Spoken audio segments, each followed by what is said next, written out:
Good morning. Thanks for coming. Since the end of the legislative session, I've been reviewing legislation, including our state's budget, line by line. I've spent an unbelievable number of hours doing that. It is my responsibility to consider the full impact of each decision so that bills that become law will make Florida a better place to live, work, and play. As you know, the budget meets my three core principles by reducing the cost and size of government while also providing tax cuts for businesses and property owners. I can tell you, though, that there will be additional savings. In these tough economic times, we must ensure that every hard-earned tax dollar is used wisely and in a way that will get Florida back to work. Now I'll take some questions. Sure. Good morning.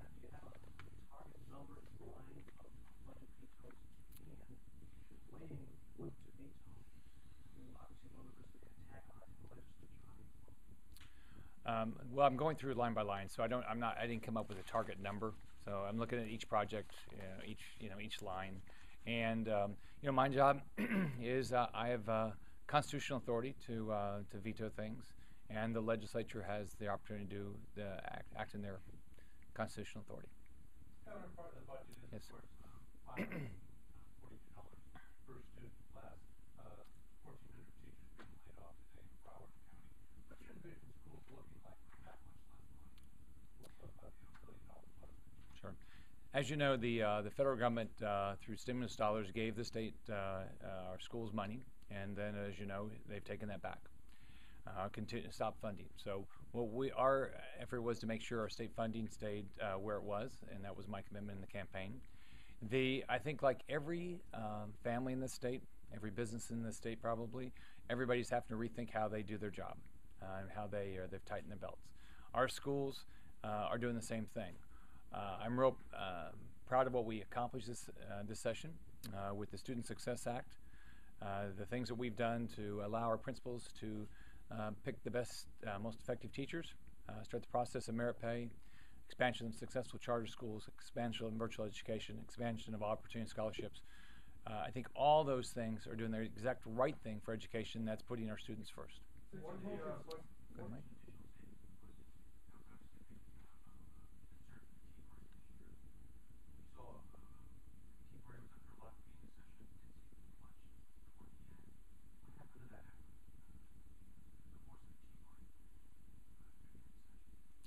Well, my experience with the Tea Party effort is that they want our governments to follow the Constitution. They want us to act responsibly, fiscally responsible, and so that's what I plan on doing. I'm gonna, I ran on a campaign, a very specific campaign, 7 steps to 700,000 jobs, in an effort to get our state back to work, and that's what I'm continuing to do. I mean, I don't know what the standard would be, Mike. So. There's, the way the Tea Party is organized, it's local efforts, state, basically area by area. So as you know, I've been doing a variety of talks and including Lincoln Day dinners and things like that. And so I believe some members of the Tea Party are probably part of that. So. What kind of projects do you think they would want? What are the standards you think they're telling you? Look, what I'm doing is what I believe in. What I believe in is I'm looking at every line and saying, look, is this going to help our state get back to work, or is it going to hinder our ability to get back to work? Is it so that's basically the filter I'm using. Go ahead, Gary.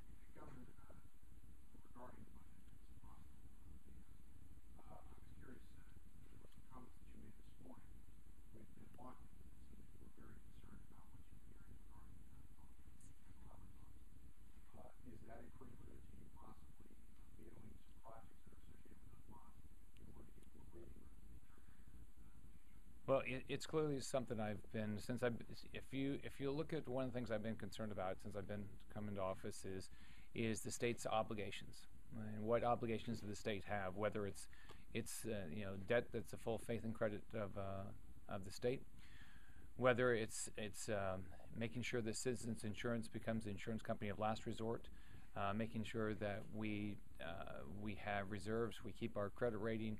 All these things I look at. So one of the things I'll be looking at is making sure that I understand as I go through the process where we are with our borrowing capacity under PICO.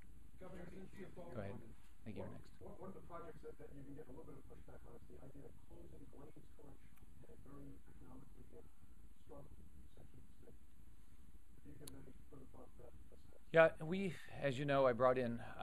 I'm very proud of the process that we're going through with regard to criminal justice. One, we brought in Secretary Wansley Walters to really try to stop the cycle of somebody, getting stopped by police when they're a young person and then ending up in prison. So I like the way we've started that with the civil citation program.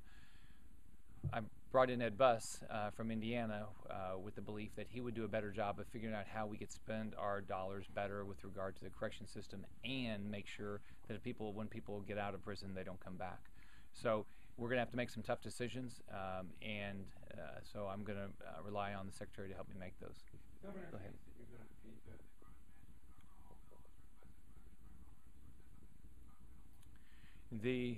Like all these bills, there's I think close to 300 bills. I'm reviewing them, as I go through them, I'll weigh what I believe is the right thing, and I'll listen to what different groups and individuals in this position. You get a lot of emails, calls, letters about every bill, and so I'll be going through them. Yeah. Well, I'll review it and make a decision. I'm sorry. You're focused on every tax dollar that's spent during tough economic times. Is it appropriate to spend $800 on highway signs? Well, I saw a picture on the front page of the paper today and seen what they would look like. I think they look nice. Look, my job is to promote the state, and that's what I'm doing every day. I'm traveling the country, I'm promoting the state, and it's part of promoting the state. Steve. Another piece of legislation on the text is this major changes made to the elections. Right. Generally speaking, how do you feel on that? Well, I've got to decide pretty quickly. I've got to look at that bill, and I'll be reviewing that. I think I've got the next 2 or 3 days to go on it before I have to make a decision. The things I care about with regard to election, I want to make sure people have the opportunity to vote. I want people to get out to vote, and I don't want fraud. So that'll sort of be the filter I'll use in going through the bill. The bill, there's some concerns that it'll make it more difficult.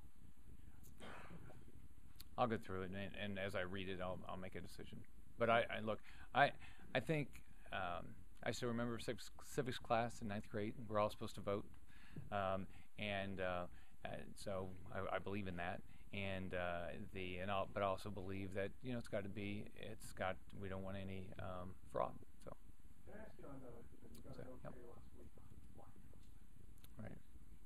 you plan to release what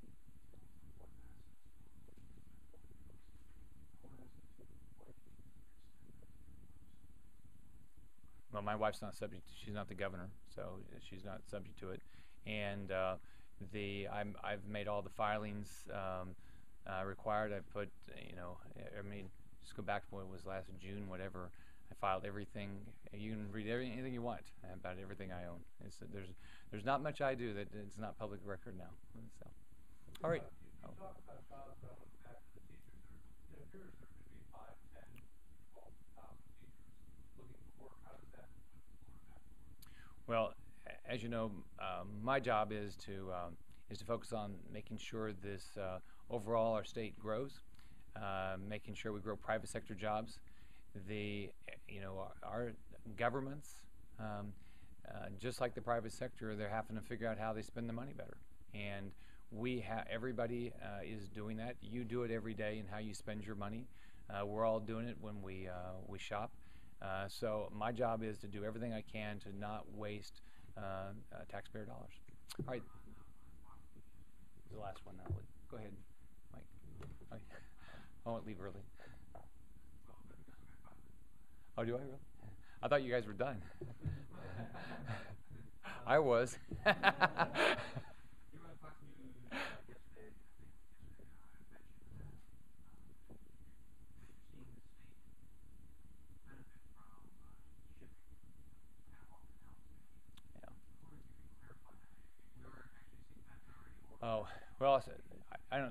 remember exactly where I said it, but here's my belief. There's things that you can see. I really think that we're clearly in competition with 49 other states and with a variety of other countries, because a business person can open their business anywhere.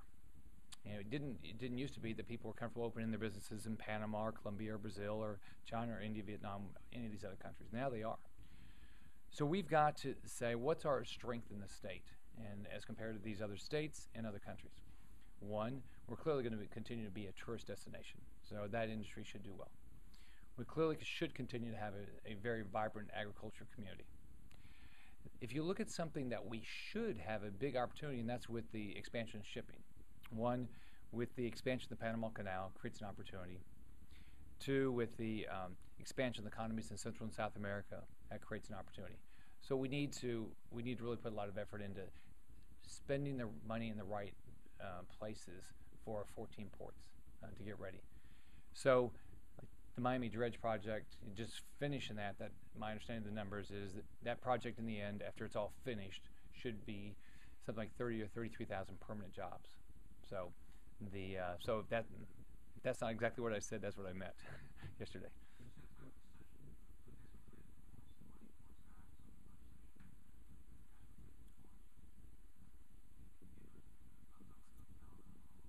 I gotta have to look a little bit more to look at overall, everything that we did on the ports.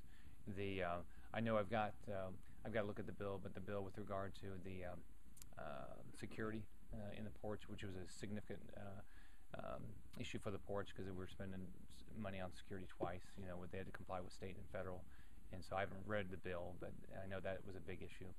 But the rest of my guys have to look at it closer. Can I ask you a question on the finances? Sure. What are you going to do about your daily activities? You can pay what? You can pay fuel and plumbing, Any of you all can participate. Anybody can help if they want, if they'd like. Basically the way it's set up is that they give me a monthly allotment of money, and so from the trust. Yeah, from the trust.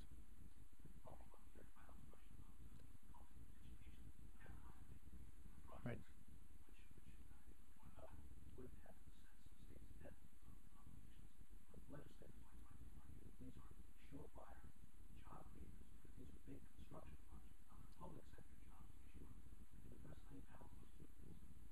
Well, I clearly am focused on the amount of debt the state has. I'm clearly focused on the debt rating because for the logical reasons. So everything is but I'm focused on building private sector jobs. So. All right. Hope everybody has a good day. Talk to you later. Bye-bye.